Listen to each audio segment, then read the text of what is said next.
영원한 청년 작가라고 하는 최인호 작가를 여러분 알고 계십니까? 그는 1945년에 출생해서 2013년에 별세한 소설가이자 시나리오 작가인데요. 이 최인호 작가가 2008년 5월 침샘암 발병 이후 이제 외부와 접촉을 끊고 요양원에 들어갔습니다. 발병 이후 3년 동안 수술도 했고요. 항암 치료도 계속 받았습니다. 항암 치료의 후유증으로 손톱 1개와 발톱 2개가 빠졌습니다. 그 와중에도 글 쓰는 일은 멈추지 않았습니다. 빠진 오른손 가운데 손톱의 통증을 참기 위해서 고무로 된 골무를 끼고요. 원고를 집필을 했습니다. 그렇게 쓴 소설이 바로 낯익은 타인들의 도시입니다. 이 소설 집필을 마치고 탈고한 이후에 그가 이렇게 말했습니다. 이 소설은 암이 내게 선물한 처녀작이다. 하나님께서 남은 인생을 더 허락해 주신다면 나는 이 작품을 시작으로 다시 시작하려 한다 라고 말했습니다. 그리고요, 나의 직업은 환자가 아니다. 나의 직업은 작가다. 3년간의 백기투항이 역전의 기회를 제공했다. 그 점에 있어서 나는 암에게 고마움을 느낀다. 하나님께서는 나를 나의 십자가인 원고지 위에 못 박고 쓰러지게 할 것임을 나는 굳게 믿는다.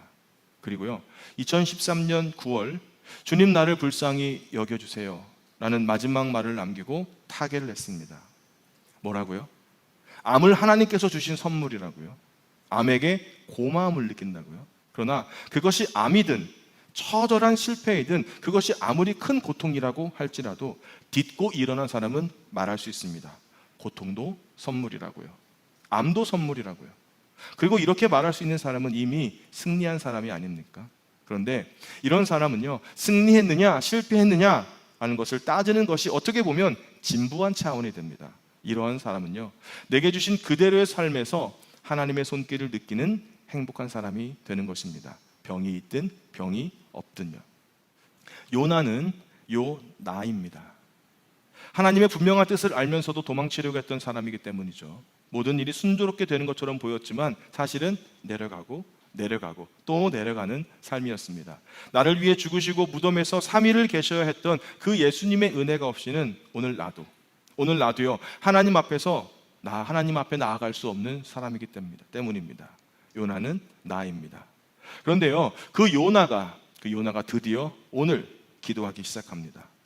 1절 말씀에서 기도하다라고 하는 말은 본래 중재하다라는 뜻을 가지고 있습니다. 중재하다, 화해시킨다는 말이 아닙니까? 그렇다면 누구와 누구를 중재한다는 말일까요? 아무런 자비를 요구할 자격이 없는 자신과 그런 자신을 구해줄 그분 사이에서 어떻게 죄인인 내가 스스로 중재한다고 말할 수가 있습니까? 그런데 이것을 위해서 스스로 나서는 것이 바로 기도입니다. 나 자신을 위해서 기도하기 위해서 내가 나선다는 것은 바로 은혜가 아닙니까? 하나님께서 우리에게 베풀어 주시는 가장 큰 은혜는 바로 나를 위해서요, 나 자신을 위해서 하나님과 나 사이의 화해와 중재를 위해 기도할 수 있게 하신 거예요. 감히 기도할 수 없는 자가, 감히 하나님과 중재할 수 없는 자가 나 자신을 위해서 중재할 수 있게 되었습니다.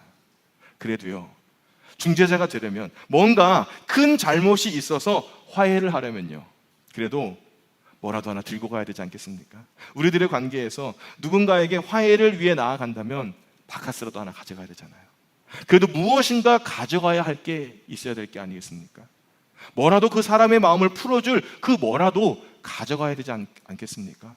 그런데요, 그 어떤 요구를 할 만한 것이 아무것도 없기에 그래서 내가 할 수 있는 것이라고는 나의 비참함을 그대로 드러내는 탄식밖에 없다는 겁니다. 그러한 요나가 이제 하나님 앞에서 드러내놓은 것은 무엇입니까? 2절 말씀입니다. 이르되 내가 받는 고난으로 말미암아 여호와께 불러 아뢰었더니 주께서 내게 대답하셨고. 요나는 참으로 뻔뻔스럽게도 자신이 당하는 고통으로 말미암아 하나님을 부른다고 이야기합니다.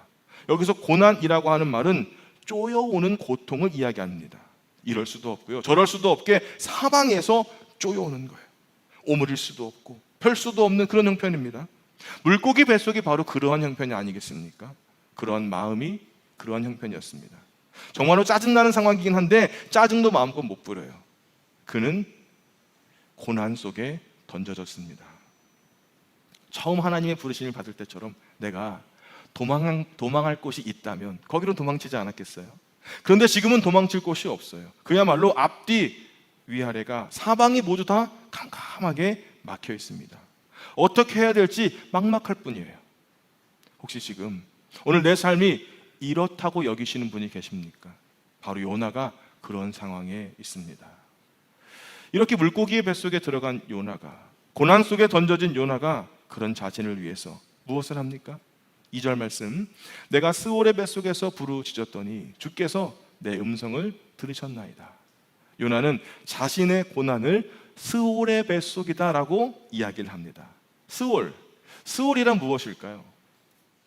다시 한번 말씀을 드리지만 성경은 그냥 물속에 있는 큰 물고기다라고 이야기했습니다. 이것에 대해서 사람들이 추측만 할 뿐이에요. 그리고 고래, 상어 같다고 단정할 뿐입니다. 그 어떤 증거도 없어요. 그냥 성경 그대로 요나를 삼킬 수 있는 큰 물고기 정도다라고만 이해하시면 되겠습니다. 그런데 제법 성경을 읽으신 분이 그 물고기의 이름을 뭐라고 하냐면 스올이다라고 이야기를 했다는 거예요. 아마도 오늘 말씀처럼 스올의 뱃속이라는 말 때문이 아니겠습니까? 그런데 스올이라고 하는 말은 물고기의 종류를 말하는 것이 아닙니다. 스올은 히브리 말인데 죽은 자의 세계를 가리킵니다. 무덤, 깊은 구덩이, 그리고 지옥을 의미하는 겁니다. 요나가 드러난 큰 물고기의 의미는 감히 스올이라고 말할 수 있는 어둡고 캄캄한 무덤 같은 곳, 지옥 같은 곳이었습니다. 그가 깊음 속 바다에 던져졌습니다. 큰 물과 파도의 물결에 휩싸이고 마치 지옥과도 같은 깊은 곳에 던져졌어요. 우리는 이런 요나에게서 마치 인생의 큰 문제 앞에서 모든 것을 포기한, 절망하고 탈진한 인생의 모습을 보게 됩니다. 겉은 멀쩡한데 속이 다 타버린 그런 사람들의 모습이 있지 않습니까? 내일에 대한 어떤 계획도 세우지 못해요. 당장 나에게 찾아온 어려움과 곤란에 어찌해야 할지 모르는 채 겨우 숨만 쉬고 있는 사람들이 있지 않습니까? 가슴을 헐떡거리면서 숨을 쉬긴 하지만 차마 살았다고 말할 수 없는 그 모습이 있지 않습니까? 여러분은 이러한 경험을 해보신 적이 있으십니까? 그런데 이것이 정말로 두려운 이유가 무엇일까요? 4절 말씀입니다. 내가 말하기를 내가 주의 목전에서 쫓겨났을지라도.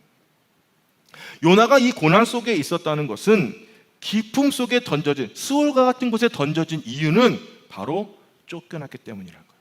누구에게서? 하나님에게서 쫓겨났기 때문이에요. 이 말의 뜻은 있어야 할 곳으로부터 추방됐다, 단절됐다라는 말입니다.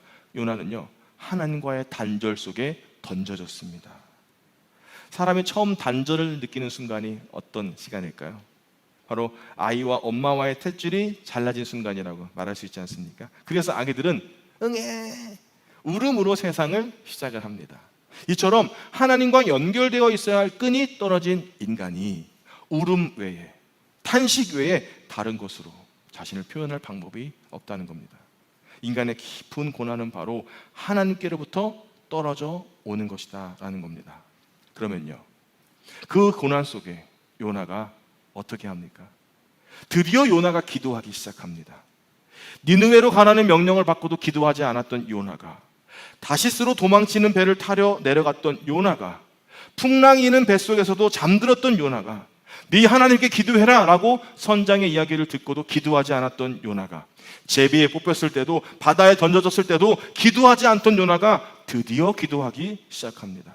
다시 2절 말씀입니다. 이르되 내가 받는 고난으로 말미암아 여호와께 불러 아뢰었더니 주께서 내게 대답하셨고 내가 스올의 뱃속에서 부르짖었더니 주께서 내 음성을 들으셨나이다. 요나는 고난 때문에요, 하나님을 불러 아뢰었습니다. 스올 가운데, 이 지옥 같은 시간 가운데 나 살려달라고, 나 좀 살려달라고 외치기 시작했어요.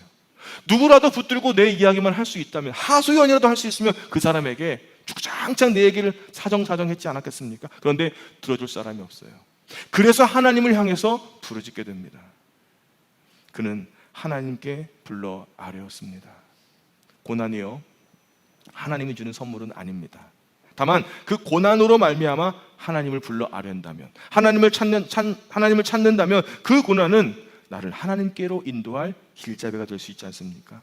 암이 하나님이 주는 선물은 아닙니다. 하지만 암 때문에 내가 하나님을 깊이 불러 아뢰었다면 그것은 하나님께로 나를 인도하는 역할을 했기 때문에 감히 선물이라고 할 수 있는 겁니다. 만약 인생에 고난이 없었다면 여전히 하나님을 찾지 않았을 사람들도 있지 않습니까? 그런 사람에게 이 고난은 그를 하나님께로 인도하는 은혜의 통로가 될 수 있습니다. 그런데 더 많은 사람들은요, 고통을 겪으면서 고난의 시간을 지나가면서 자신과 가족과 하나님을 원망하기도 합니다. 그래서 뭐가 필요합니까? 우리들의 사랑이 필요한 줄 믿습니다. 그런데 고통을 겪는 사람에게 고통은 하나님의 선물이야, 암도 하나님의 축복이야, 쉽게 말하지 마십시오. 작은 고난도요, 겪는 사람에게 엄청난 고난이 될 수 있기 때문입니다. 다만 고난을 겪는 사람과 함께 아파할 수 있는 마음이 여러분에게 있기를 주의 이름으로 축복합니다. 그리고 요나가요, 이제 고난을 통해서 무엇을 생각할까요? 7절 말씀 우리 한 목소리를 읽겠습니다. 시작.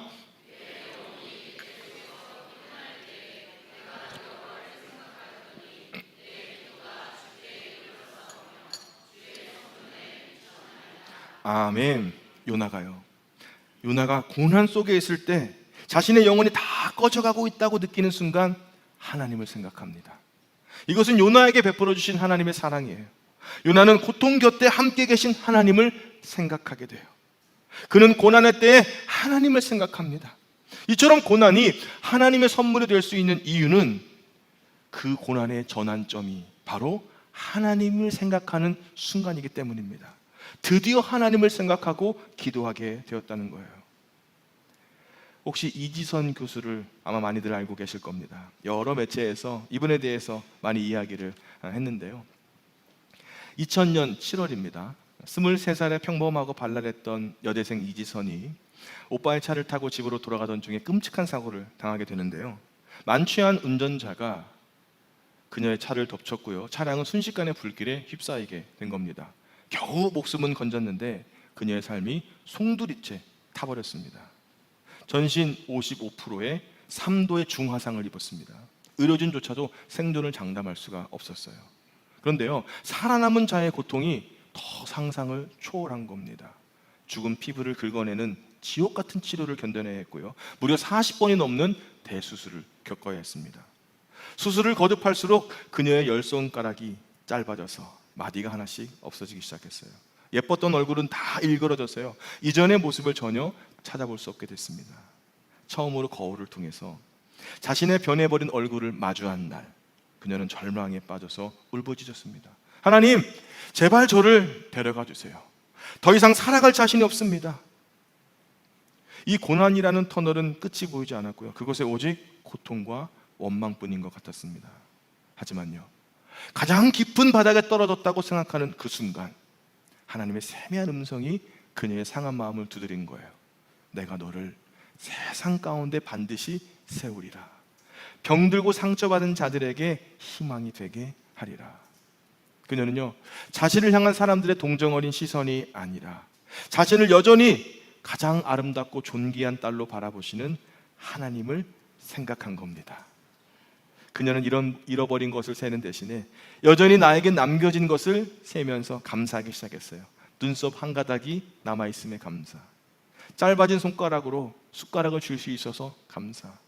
그렇게 감사가 시작되자 지옥 같은 병실이요, 하나님의 은혜를 경험하는 은혜의 장소, 즉 성소가 되었습니다. 하나님을 생각했더니 은혜가 됐습니다. 오랜 시간이 흘러서 절망의 끝에 서 있던 23살의 청년이 이제 사람들에게 희망을 전하는 대학 교수가 된 겁니다. 그녀가 최근에 한 방송에서 수많은 사람들을 숙연하게 만든 놀라운 고백을 한 건데요, 이렇게 묻습니다. 당신이 만약 시간을 되돌려 사고 이전에 예뻤던 23살로 돌아갈 수가 있다면 그렇게 하시겠습니까? 옛날로 돌아갈 수 있다면 그렇게 하시겠습니까? 라는 질문에 그녀가 주저없이 아니요 라고 대답합니다. 물론 사고 이전에 제 모습이 훨씬 예뻤고 평범한 행복이 있었습니다. 하지만 저는 사고 이후에 고난이라는 포장지 속에 담긴 보이지 않는 하나님의 엄청난 사랑과 은혜를 맛보았습니다. 고난을 통해 얻은 생명의 가치와 일상의 기쁨, 그리고 나와 같은 아픈 사람들을 위로할 수 있는 사명은 예전의 삶과 감히 바꿀 수 없는 세상에서 가장 귀한 선물입니다 라고 고백을 하더라고요.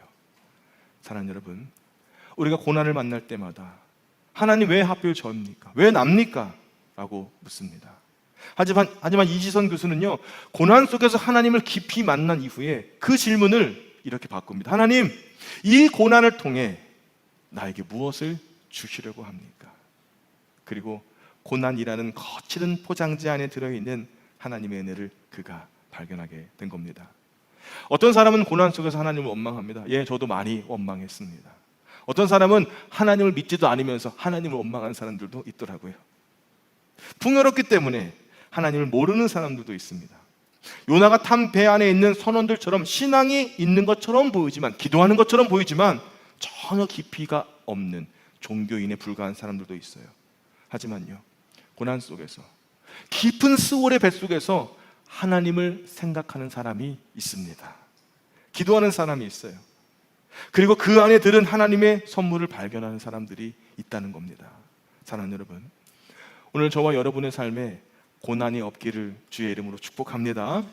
그런데 피할 수 없는 고난이 여러분에게 있다면, 더욱이 내가 책임져야 될 고난이 있다면 담대하게 고난 앞에 마주하시길 바랍니다. 그리고 그곳에서 하나님을 생각하시기를 주의 이름으로 축복합니다.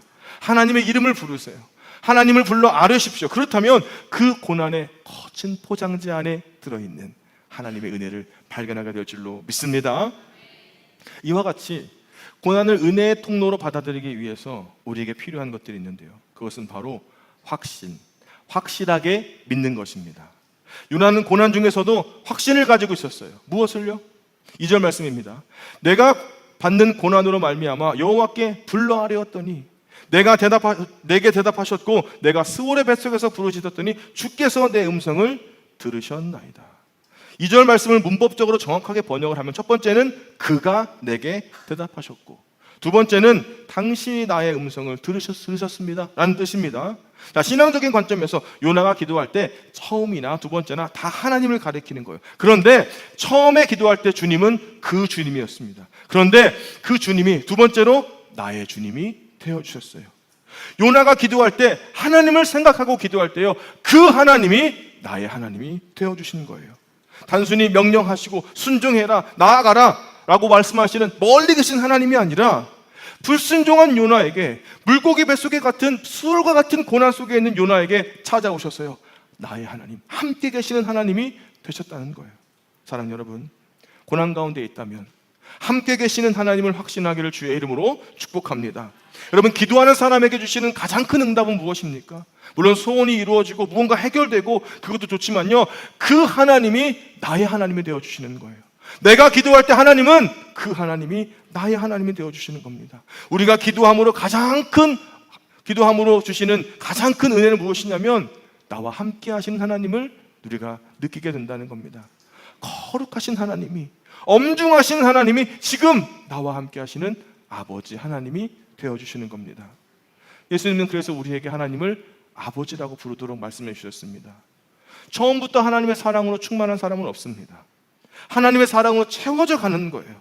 그러기 위해서 먼저 나와 함께 하신 하나님의 사랑을 확신해야 하는 것입니다. 그 사랑이신 예수 그리스도가 나와 함께 하심을 확신하는 거예요. 그 위에 사랑이 부어지고 채워지고 쌓여져 가는 겁니다. 예수 그리스도의 사랑보다 귀한 것은 없습니다. 사랑하는 여러분, 오늘 저와 여러분을 향한 하나님의 사랑을 확신하기를 주의 이름으로 축복합니다. 사랑하는 여러분, 우리의 삶에도요, 때로는 요나처럼 사방이 막혀버린 스올의 뱃속과 같은 캄캄한 시간이 찾아옵니다. 혹시 그러한 시간을 보내고 계시는 분이 계십니까? 숨막히는 고통과 끝을 알 수 없는 막막함 앞에서 우리는 종종 고난이라는 거친 포장지에 손을 베기도 하고요, 절망하기도 하고요, 그리고 낙심하기도 합니다. 나를 원망하기도 하고 그 누군가를 원망하기도 합니다. 하지만 오늘 말씀은 우리에게 분명한 진리를 선포하는데요, 우리가 다 끝났다고 생각하는 그 바다 밑바닥, 벼랑 끝의 자리가 바로 하나님을 부를 때예요. 하나님을 생각해야 될 때입니다. 내 곁에 찾아오신 하나님을 가장 깊이 만나는 은혜의 장소, 그것이 바로 고난이라는 장소라는 것, 여러분 꼭 기억하시길 주의 이름으로 축복합니다. 멀리 하늘에 계신 막연한 그 하나님이 아니라 오늘 나와 함께 하시는 나의 하나님, 이 하나님을 확신함으로 때로는 요나처럼 고난 가운데 빠진다고 할지라도요, 막막한 어둠 속에 거한다고 할지라도요, 이제 원망과 탄식의 입술을 닫고요, 기도의 입술을 열고 찬양의 입술을 열 수 있는 저와 여러분의 믿음이 되기를 주의 이름으로 축복합니다. 그런 사람이라면 이렇게 선포하며 기도할 수 있지 않겠습니까?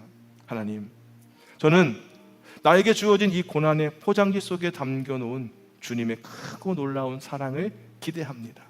나를 지옥 같은 고통에서 건지시고 언제나 나와 함께 하시는 주님 한 분만으로 충분합니다. 이 능동적이고도 위대한 믿음의 고백이 오늘 이 예배당을 나서는 저와 여러분의 심령 가운데 뜨겁게 울려 퍼질 수 있기를 주의 이름으로 축복합니다.